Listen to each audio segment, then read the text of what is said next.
40 минут на операционном столе, и этот пациент пойдет на выздоровление. Правда, обратился к врачам он довольно поздно, и опасная бактерия уже поразила большую площадь мягких тканей легкого. Их придется вырезать.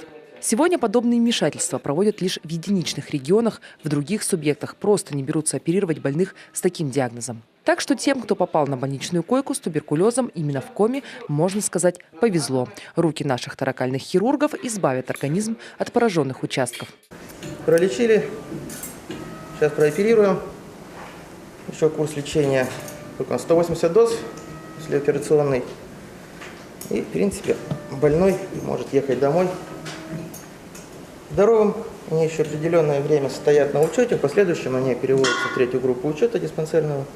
Ну и еще в последующем снимаются с учета с полным выздоровлением. Туберкулез – заболевание коварное, долгое время никак себя не проявляет. А потому тех, кто пренебрегает флюорографией, палочка Коха может довести до операционного стола. В последние годы наших фтизиатров вооружили мощным диагностическим оружием. Есть даже свой томограф. Провели здесь уже больше 22 тысяч обследований. Врачи вспоминают, раньше без аппарата было непросто. Тяжело даже от специфики наших пациентов, которые у нас находятся, потому как они представляют опасность для окружающих, и мы не могли их направить в какие-либо другие лечебные учреждения, как пользуются другие поликлиники или больницы услугами. Теперь все под одной крышей. Такой своеобразный медицинский all-inclusive.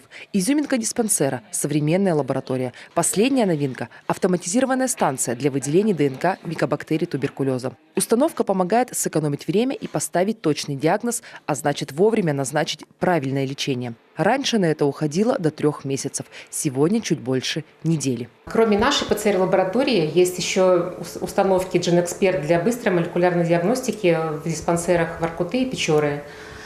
Поэтому получается, что наша республика вся полностью охвачена молекулярной диагностикой туберкулеза. Кстати, с этого года фтизиатрическую службу региона усилили. Воркутинские и Печорские диспансеры объединили под крылом республиканской противотуберкулезной лечебницы. Общими силами медикам проще будет бороться с этой бактериальной напастью. Вообще, микобактерия туберкулеза – штука очень несговорчивая и не заинтересована в том, чтобы ее нашли в человеческом организме. Но сегодня, благодаря современным методам диагностики, у нее нет никаких шансов не попасть чуткому глазу лаборанта. А значит, положительная динамика по снижению заболеваемости туберкулеза в регионе будет продолжаться и дальше. Виктория Палкина, Василий Янин, телеканал Юрган, Сыктывкар.